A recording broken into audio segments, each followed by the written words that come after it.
When you're setting up a new game of Crusader Kings 3, one thing that you should always do is go and customize your game rules located at the bottom left here after you hit new game.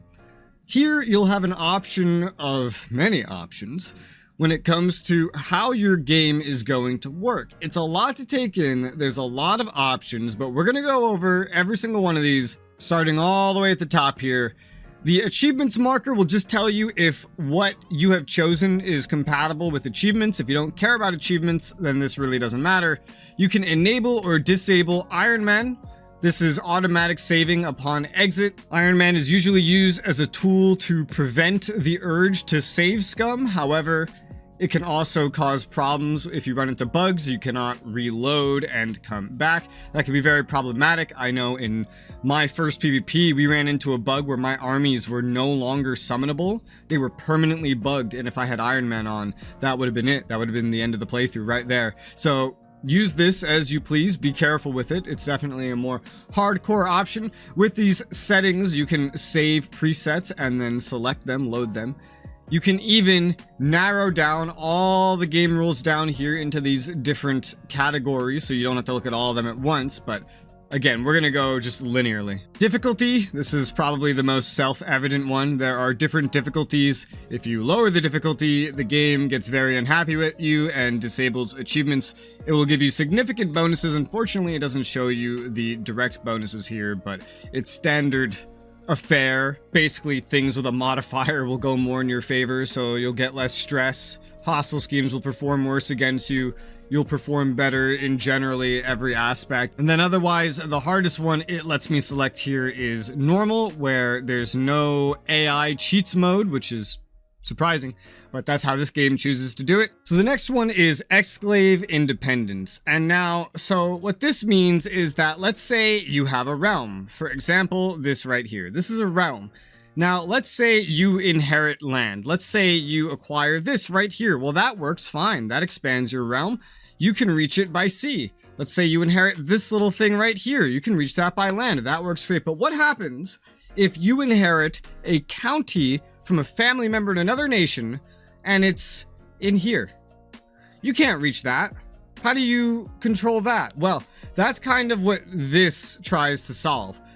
This implements rules of your choosing to clean up border gore of inheritance and whatnot that cause that sort of thing along the map. The default here is significant AI only, and so what this means is that exclaves of independent AI rulers on peace will be removed on succession unless connected via a naval path, or if they're part of a de jure territory. So let's say you own the Empire. So if I have the Empire that controls all of Iberia here, and then I inherit this, it's detached from this, I'd still control this because it's in my de jure, but not if I inherited something up here, because I can't reach it by navy and it's not in my de jure. But this only applies to AI, so it wouldn't affect the player, it'll just affect everybody else, which helps keep things a little bit tidier. You can change it to something that doesn't have AI only so that it affects the player as well. There is then limited, which will add one more rule right here. If it's connected to the capital area by one county, then it would also connect. So that's like one slight rule change. And then there is total, so that even if it's in de jure, this is like another like rule change, then it will still be removed from that ruler. You must have a naval path or a direct connection. You cannot have an exclave any other way. So naval invasions will still retain their territory even for the AI, but owning land halfway across Iberia when you don't own that part of Iberia, that's just not going to work. The next one is multiplayer exclusive. It's for murder schemes. It's whether or not you can use intrigue murder schemes in multiplayer. Default is yes, and then you could change it to no, not against other players, and then not against player families. Do note, if you enable not against player families, it means that you cannot scheme against your own family either. So if you want to murder someone in your family to clean up some succession, you cannot do that with this enabled. However, the next best option, no players, means that other players can scheme against your children, your heirs. They could check exactly who you're going to play as next and then start killing them. And the whole reason this is here is because intrigue is overpowered. It was in CK2 when they DLC'd it, and it is here. With proper stats, hell, even without proper stat setups, you could kill anybody in the entire game that you wanted to. So if you're playing multiplayer, you might want to rely more on house rules than this, but this is what you have to work with in-game. Minor diseases. These are for small pop-up like event diseases that characters can get. You can either have them on by default, make them appear less often. The next line is all about the Black Death. There's circumstance and frequency. The frequency is the amount of times it can happen. Once, as many times as just capable, and never. Then circumstance. You can either have it start around the historical time, you can go with an organic, quote-unquote, plausible scenario, and random. It is balanced with historical and once in terms of frequency, but of course this isn't the greatest thing. This is essentially just a kill a bunch of characters event is what it is. It's a culling of resources, I guess, that the game is using, because there is no simulation of any of the factors that would actually lead up to a plague, and then we'll talk about that in a moment on plague frequency, I guess. Because, as we all may or may not know, plagues come from animals. And so if you have areas that aren't very animal heavy, you wouldn't really get plagues, let alone the Black Death. So you would have no control over this. If you leave this on, you're leaving it on for achievements, really. Or because you do want a character culling event in the late game, in the very late game. Note. Like, so late in the game that more than likely, you're not even going to make it up to this point. I certainly haven't met anybody that's played this long into a game. So, do that as you please. Plague frequency, this is a newer thing with the new update. There's plagues. I suggest that you just flat out disable these. It does not turn off achievements. And everything that I've seen indicates that this is just way too much, and a more frequent version of this with the goal of just killing off characters to free up system resources. Like this, I just haven't heard anybody that likes this so far. So I would recommend disabling this, but you can change how often the plagues happen from normal all the way up to doomsday and down to very rare. Legends, this also came with the plagues. This is more for buffs. You can have them appear at the normal rate. It's kind of like an inverse to the plagues, really, just this random chance of getting buffs. Then you can get high, very high, or low frequencies, very low. You can't turn them off entirely, so you do have to deal with them one way or another, which is unfortunate. But you can customize this as you see fit. It doesn't have any penalties, really, to turning it lower or higher. Then there's legend costs, so you could change the costs of the legends. This stuff is all very new, but all very simply implemented.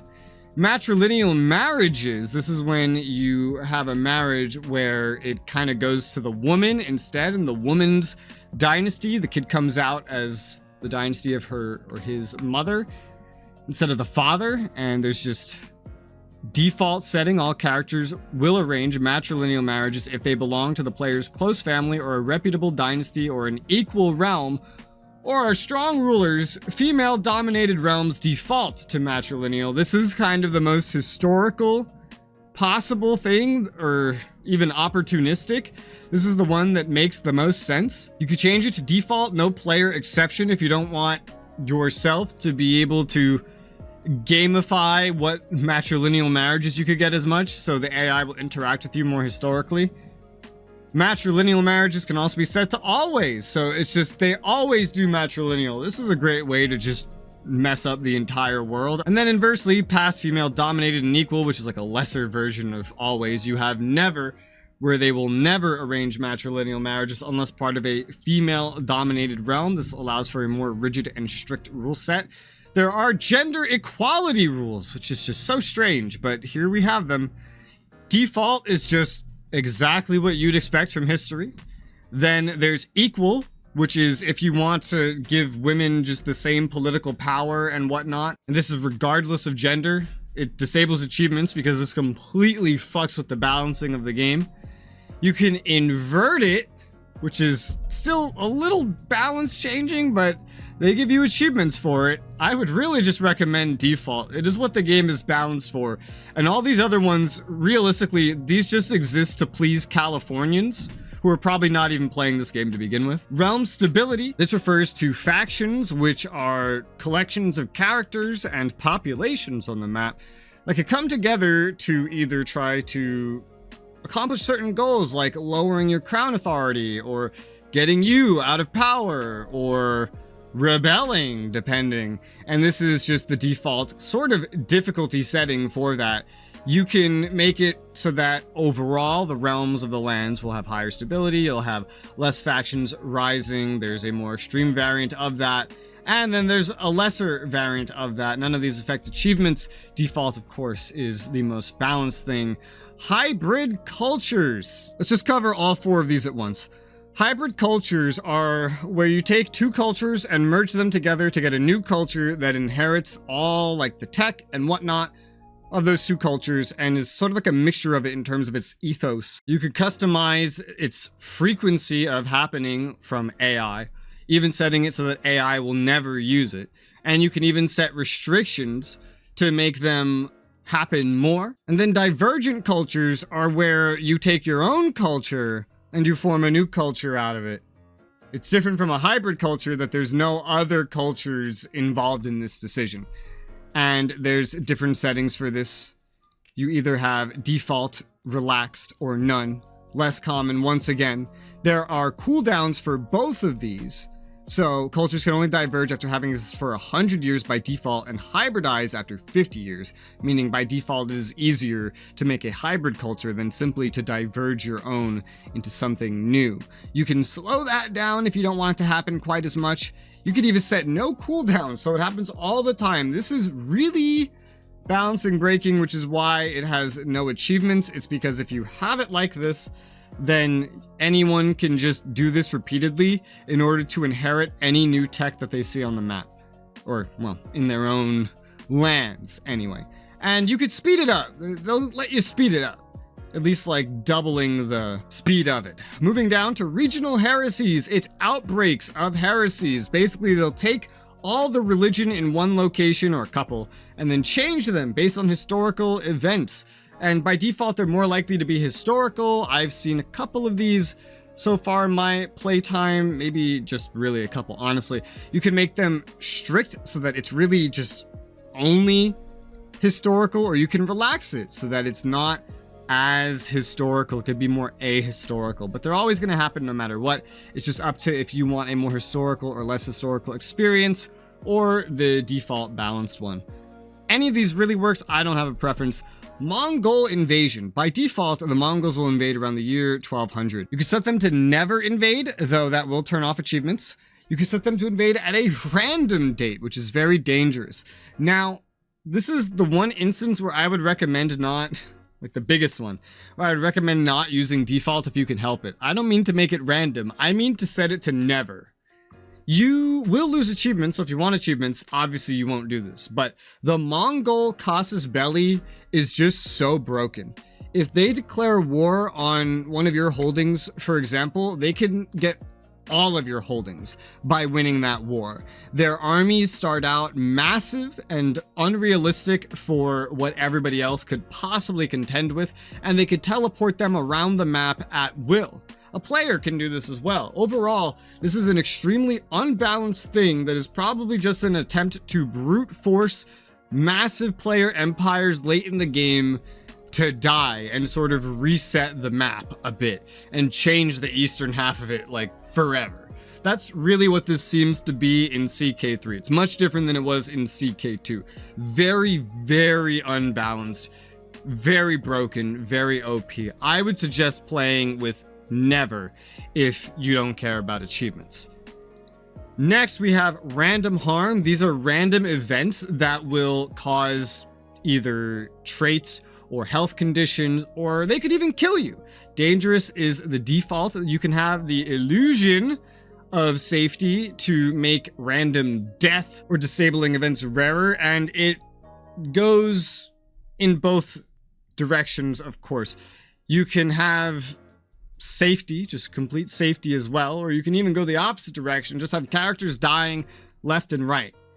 This is a sort of needed thing. That's why there isn't necessarily a completely off setting and it defaults to dangerous. This is the game's way of culling the characters that are in it, because the characters do build up over time, and realistically, even with the default, there's not enough things to cull them. What a surprise that there's now plagues and, you know, the Black Death happens late game as well. You can random harm targets, just essentially these events right here. Who do they target? AI only? Anyone, so players included, or player only? Now, you definitely want the AI to be included in this. This literally exists as a culling method. If it's player only, well, the game's gonna get very laggy and you're gonna have a bad time, and that's literally it. Anyone means you could be affected as much as the AI, but because this is mostly a culling thing, and it could just prematurely end stuff with no warning, I would recommend setting it to AI only, just for the sake of performance. They don't let you turn it off because then the game just wouldn't run. Random nickname frequency. While you're playing the game, your characters can be given random nicknames that most of the time won't make any sense at all, but they'll give it a flavor text to make it seem like it makes sense. You could either have that happen by default, or you can change the frequency of it to the point of even completely disabling it. This is just completely flavor. Doesn't really mean or do much. Tailor this as you please. It doesn't affect anything. Casus belli costs. These are the costs required to declare war. It is very simple. You either have the costs to declare war, you pay prestige and piety, or you just use them once you have them. So basically, if you have a claim, you could just press it without paying prestige or piety.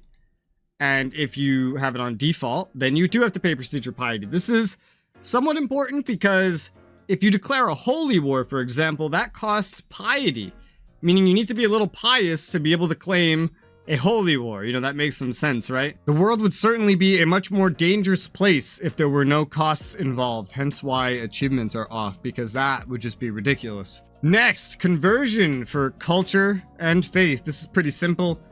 Over time, faith and culture can be converted, usually manually by using council members. I've shown off how to do this in other guides. You could change how fast or slow that is. It doesn't want you doing it any faster, as you could see. It considers that to be game breaking enough to disable achievements, but faster or slower or default. Default works quite well. Culture conversion is particularly slow by default compared to faith. So if I did speed up any of these, I would speed up culture first. If I slowed any of them, I would slow faith first. Then we have the diplomatic range. This is just the range from your nation to where you can interact with other nations. There's the default. You could restrict it so that most interactions between nations will be local, or you can unrestrict it so that Indians can go to war with the Britannians, essentially. You could have the default end date of 1453. You could still play beyond this date, I'm pretty sure. It just gives you an end screen here, and this is where the game's kind of balanced for you to go up to as it is. You could have no end date. This one isn't really no achievements because it's like, oh, you are going to go past the end date and break everything. It's no achievements because there's a lot of achievements that tie into what you do within a specific time period. So that's why that's like that. I suggest just playing with the end date. More than likely, you'll never hit the end date in this game anyway. It's so unbalanced and broken of a game anyway that you'll likely dominate the entire map with more money than you know what to do with. By the year like 1100, there might be India remaining, and that's it. That, like, at max, like, that's all that you wouldn't own by 1100. De jure requirements. Basically, if you have a title that requires de jure land to exist, then if you don't hold that land, then that title will delete itself. But it defaults to limited, where your primary title will never be destroyed. So for example, if a character has a duchy but no lands within that duchy, no vassals within that duchy would be deleted. If you have it set to on, it will happen to your titles as well. Off, then this just won't happen, meaning someone could be the duke of a duchy that they have no lands and no vassals in. for example. Empire obscurity. This is like, let's say the Byzantine Empire exists, right? And it doesn't own at least 20% of its de jure empire, the lands that belong within its title. Then that empire title would end up being deleted upon succession or whatever, because well, how could you call yourself that empire, whereas you've lost probably more than half of the land you had within it to begin with? You could turn this off if you want even, for example, a one county Byzantine Empire to exist. Custom kingdoms, you can allow the creation of non-historical kingdoms and empire titles. This is actually pretty nice, but if you, for some reason, hate that ability, you can disable that ability, so only the titles on the map will ever really be creatable. Generate families just generates basically a wife and some heirs for landed historical characters. These are very rare characters to begin with. You could have it affect yourself if you plan on playing any, like Alfred the Great probably. Have it only affect AI or turn this off no matter what. It's really up to you. This would only affect you in very niche scenarios anyway. Same-sex relations, just default based on faith. So if Christianity says fucking boys as a boy is bad, then it shall be known as bad. You can have it accepted fully by all faiths, in case you wanted to know what a world like that was like. I imagine there's some aspect of population control in there. Same-sex marriage by default is not available, and you can have it just be generally accepted for everyone whose faith accepts it. Stuff like this is why some might know this game as Crusader Sims. Do what you want with this. Adoption.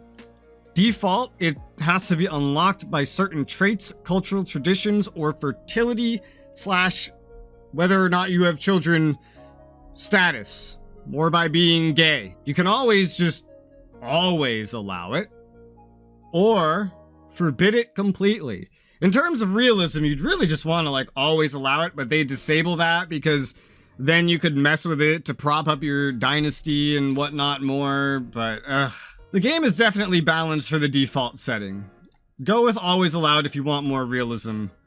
Forbid it if... I don't know why you would do that. Sexuality distribution. Heterosexuality is the most common sexuality. So with this default distribution, you'll get a kind of a real life situation with less emphasis on homosexuality, bisexuality, and reproducing like a cell, apparently. You can make it equal. So... that would be interesting. That's some population control right there. Or you could just inverse things completely, where being gay is the way, and having kids is not gonna be as common. Would be very interesting for Crusader Kings, where it's all about breeding your kings and whatnot. They even have an option to put bisexuality up on the forefront and asexuality up on the forefront. So if you just want everybody to be fucking everybody, if you want everybody to be splitting into multiple copies, it's all there. Faith acceptance, this is how one faith sees another. So by default, for example, based on doctrines, Catholics are pretty accepting of other Christians, but you could have full acceptance where every religion fully accepts each other. So even Muslim would accept Christian, which would be very interesting. I don't even think we would need the Crusades at that point. You can randomize faiths if you want, but that's going to disable your achievements. Off is definitely more balanced. Random ruler placement. Essentially, you'll take characters that are already supposed to be on the map, and it'll just shuffle them around randomly if you turn this on. But it won't convert them. With the third option, they will convert. Though this is just madness. You might as well just be playing with entirely self-made characters anyway. I would just leave this off if I was you. You could just make your own character. You could make everybody's characters if you wanted to. AI embarkation cost. This is if you want the AI to pay money to embark ships just like the player. I don't know why you would turn this off, but you can. Domain limit is just how many counties and whatnot you can have under your direct control. You got the default. It's handled primarily by stats. I kind of covered this in my money guide. You can add to the domain limit and even subtract from the domain limit as well. Depends how much self-management you want, how much vassal emphasis and reliance you want. These are probably the real interesting ones right here. The Hungarian migration is an event where there will be a migration into Bulgaria in this game. The default is immediate, which is not remotely historical. So I would recommend not using the default. This was a real thing that happened, but I'd recommend not using the default unless you just want Bulgaria to fall apart immediately. Random is also not very historical. As you can see, it's not even very random either. It's just 5 years after the game starts and up to 910 it can happen. It's within a range. You could have it so only the player can start the Hungarian migration. You could have it the historical date range instead, but if you do this, in my experience, the AI will never even start this, and you could expect Bulgaria to be strong and to go, well, until the rulers die and it starts breaking apart, unless you pick immediate. Scandinavian adventurers, this is probably one of the most consequential things on this list. Every 5 years, if you're in sort of the area that we're looking at on the map here, you could get raided by Scandinavians that will spawn from literally nothing and will attack you every 5 years. They have a list of targets they go down. And if you're top on that list and then you don't lose or give them land or something, they will come for you every 5 years, basically on the dot, without stop until the end of the game. It is excessive. It is ridiculous. It makes no sense because usually these adventurers outnumber and outstrength the actual Scandinavian nations, and there's no way to stop them. You just have to fight them. You can change it to occasional for 10 years. If you go to 15, then you lose achievements. Same thing if you try to turn it off. And you can make it apocalyptic where they attack every year. So if you just want to be in never-ending warfare, well, there you go. Personally, I'd recommend just turning this off if you're okay with playing without achievements, because this is unbalanced. It's ridiculous. It makes no sense. It's just Paradox overestimating what the Swedes are capable of. Now they think the Swedes can spawn in Viking fleets every couple of years from literally nothing. It's insane. If you do really want achievements, I would set it to occasional. Every 10 years is still a huge annoyance, but it's better than every 5 years. Much better. Fall of Al-Andalus. Al-Andalus is a country that is Muslim and owns like half of Iberia at the beginning. There can be a dissolution faction to hit it to try to dissolve it. You could have that be kind of available at the start of the game, or to start after the Caliph of Al-Andalus dies, or aim for the historical timing of about 1020. This will only really matter if you start at 867. This one, while interesting, is not entirely consequential. I've seen this fire and it doesn't usually take down the whole nation. And if it does, it usually builds itself back together again anyway. The historical timing's like, all right, but by that point, they would probably own all of Iberia anyway. If you want actual historical events to kind of unfold on this peninsula, then you probably want this on no limitation. And then there's the Seljuk invasion. The Seljuks will invade sometime after the year 945 by default. You could have them never invade or have them invade at a random date. The default works. They'll show up. They'll go crazy with warmongering. They'll distract the Muslims a bit. I've never seen them actually succeed in forming the Seljuk Empire with this event to begin with anyway. But unlike the Mongols, these guys are not ridiculously overpowered. They do kind of spawn out of thin air, but I would leave this on because I don't think they're even strong enough to begin with. So might as well let them try, right? And with that, we have covered all the game rules. Hopefully this little walkthrough, I suppose, has helped you understand them better and help you set up your first, second, or whatever game you're playing of Crusader Kings. This video is part of a playlist you can find in the description below. If you want to suggest any more guides for me to make, feel free to leave that in the comments below. For now, though, thank you guys very much for watching. I hope I'll see you on the next one.